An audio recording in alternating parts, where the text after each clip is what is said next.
आज हम लोग देखेंगे आर्टिकल 3 ऑफ इंडियन कॉन्स्टिट्यूशन के बारे में। ये हमें बताता है formation of new states and alteration of areas, boundaries और नेम ऑफ एग्जिस्टिंग स्टेट्स के बारे में। इसको अगर आपके पास बुक होगा तो आप इसमें देख पा रहे होंगे। इसमें सबसे पहले लिखा है पार्लियामेंट में बाय लॉ।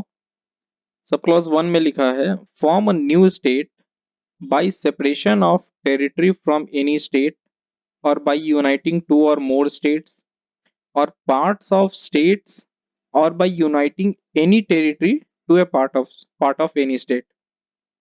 ये हमें बताता है कि भारत का पार्लियामेंट कोई न्यू स्टेट को फॉर्म कर सकता है किसी भी स्टेट के टेरिटरी को सेपरेट करके। Best example Bihar and Jharkhand, Bihar से झारखंड अलग हुआ था। एंड स्टेट और बाय यूनाइटिंग टू और मोर स्टेट्स, जहां दो या उससे ज्यादा स्टेट को जोड़ करके एक स्टेट बनाया जाए, ये भी कर सकती है हमारी पार्लियामेंट। या पार्ट ऑफ स्टेट्स और by uniting any territory to a part of any state, यानी कि कोई भी पार्ट को किसी स्टेट में जोड़ करके भी वो एक स्टेट का फॉर्मेशन कर सकती है। ये सारे पावर सब क्लॉज ए में दिया गया है आर्टिकल 3 के। सब क्लॉज बी में लिखा गया है parliament has the power to increase the area of any state. वो किसी स्टेट के एरिया को इंक्रीज कर सकता है। सब क्लॉज सी में लिखा गया है diminish the area of any state. किसी स्टेट के एरिया को वो कम भी कर सकती है। सब क्लॉज डी में कहा गया है alter the boundaries of any state, यानी कि स्टेट के बाउंड्री को भी वो ऑल्टर कर सकती है, चेंज कर सकती है। ये भी पार्लियामेंट के पास पावर है। सब क्लॉज ई में कहा गया है alter the name of any state. Sub clause E के अकॉर्डिंग पार्लियामेंट अगर चाहे तो किसी स्टेट के नाम को भी चेंज कर सकती है। उसके बाद हमारा प्रोवाइजो है, जो कि काफी इंपॉर्टेंट है। प्रोवाइजो या कुछ लोग प्रोवाइडेड के नाम से भी जानते हैं इसे। इसमें लिखा है provided that no bill for the purpose shall be. यहाँ भी शैल का यूज किया गया है। ये शैल क्यों है वो हम आगे बताएंगे। No bill for the purpose shall be introduced in either house of parliament except on the recommendation of the president and unless where the proposal contained in the bill affects the area, boundaries or name of any of the states. The bill has been referred by the president to the legislature of that state for expressing its views thereon within such period as may be specified in the reference or within such further period as the president may allow and the president so specified or allowed has expired। Proviso का मतलब ये है basically कि ऐसा कोई भी bill हमारे parliament में इंट्रोड्यूस नहीं किया जाएगा for the formation of new state के बनाने के लिए या उसके बाउंड्रीज को ऑल्टर करने के लिए, उसके नेम में चेंजिंग के लिए। ऐसा कोई भी बिल हमारे पार्लियामेंट में पेश नहीं किया जाएगा तब तक जब तक कि उसके ऊपर प्रेसिडेंट का रिकमेंडेशन नहीं होता है। इस प्रोवाइजो का अगला पार्ट ये भी कहता है कि अगर ऐसा बिल किसी स्टेट के बाउंड्री को या उसके नाम को अगर इफेक्ट करता है तो प्रेसिडेंट को उस स्टेट के लेजिस्लेचर से उसका व्यू लेना भी जरूरी है, व्यू लेना रिक्वायर्ड है। इसमें यह चीज कहा गया है the president of the legislature of the state for for expressing it's view, जो आपको प्रोवाइजो में दिखेगा यहाँ अगर आप देख पा रहे होंगे।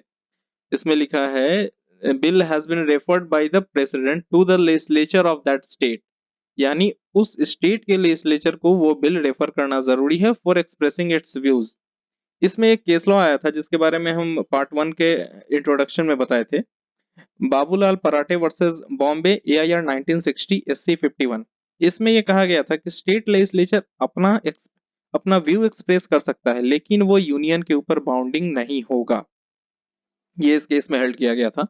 तो बेसिकली ये प्रोवाइजो को अगर हम ब्रीफली एक्सप्लेन करें तो इसमें यह कहा गया है कि पार्लियामेंट में ऐसा कोई भी बिल पेश नहीं किया जाएगा जो किसी न्यू स्टेट के फॉर्मेशन से रिलेटेड हो या ऑल्टरेशन ऑफ बाउंड्री से रिलेटेड हो या नेम ऑफ एग्जिस्टिंग स्टेट को चेंज करने से रिलेटेड हो, अनलेस उसके ऊपर प्रेसिडेंट का रिकमेंडेशन नहीं आता है। एक तो ये चीज है। दूसरा ये कहता है अगर ऐसा बिल किसी स्टेट के नाम को, बाउंड्री को अगर इफेक्ट करता है तो president is required to take the view of the legislature of that state, यानी प्रेसिडेंट को ये चाहिए कि उस स्टेट के लेजिस्लेचर से भी इस ऑल्टरेशन के बारे में उनका ओपिनियन ले, लेकिन ये ओपिनियन यूनियन के ऊपर कोई बाउंडिंग नहीं होगा। और इस ओपिनियन के लिए स्टेट ये प्रेसिडेंट अगर चाहे तो कोई एक टाइम फ्रेम डिसाइड कर सकती है। टाइम अगर एक्सटेंड करने की जरूरत है तो वो टाइम वो एक्सटेंड भी कर सकती है। और अगर एक स्पेसिफाइड टाइम में अगर स्टेट लेजिस्लेचर को अपना व्यू नहीं पेश करता है तो फिर वो बिल पार्लियामेंट में पेश हो जाएगा। इस प्रोवाइजो में यही कहा गया है। इसके बाद है हमारा अगला जो है वो एक्सप्लेनेशन वन है। एक्सप्लेनेशन वन ये कहता है कि in this article in clauses A to E state includes a union territory but in the proviso state does not include a union territory. इसका मतलब ये कहता है कि सब क्लॉज ए से ई जो है वो उसमें स्टेट जो लिखा है, स्टेट वर्ड जो यूज किया गया है, स्टेट वर्ड के अंदर यूनियन टेरिटरी भी आता है। यानी कि जो लॉज उस ए टू ई सब क्लॉज में जो लॉज स्टेट्स के लिए बने हैं वो सारे लॉज यूनियन टेरिटरी पे भी इंप्लीमेंट होगा। लेकिन प्रोवाइजो में जो लॉज दिए गए हैं, प्रोवाइजो में जो टर्म्स एंड कंडीशन रखे गए हैं, वो टर्म्स एंड कंडीशन सिर्फ और सिर्फ स्टेट पे लागू होगा, यूनियन टेरिटरी पे लागू नहीं होगा। एक्सप्लेनेशन टू में इसमें कहता है the power conferred on parliament by clause A include the power to form a new state or union territory by uniting a part of any state or union territory to any other state or union territory। Basically ये कह रहा है कि explanation to में कि clause A के according power empower करता है पार्लियामेंट को कोई नया स्टेट फॉर्म करने के लिए by uniting part of any state और एनी यूनियन टेरिटरी। यानी कि अगर पार्लियामेंट चाहे तो कोई स्टेट या यूनियन टेरिटरी बना सकता है by uniting a part of any state और यूनियन टेरिटरी। यानी कोई स्टेट, एक स्टेट या यूनियन टेरिटरी, दो स्टेट, दो यूनियन टेरिटरी या एक स्टेट और एक यूनियन टेरिटरी को मिला करके एक स्टेट या एक यूनियन टेरिटरी बनाया जा सकता है। ये कहा गया है एक्सप्लेनेशन टू में। वहीं एक और कहा गया है एक यूनियन टेरिटरी और स्टेट को ही बनाया जा सकता है किसी और स्टेट या किसी और यूनियन टेरिटरी में। इसका बेस्ट एग्जांपल है, एक स्टेट को यूनियन टेरिटरी बनाया गया है, वो है हमारा जम्मू एंड कश्मीर। जम्मू एंड कश्मीर पहले स्टेट हुआ करता था, अभी उसे यूनियन टेरिटरी बनाया जा चुका है।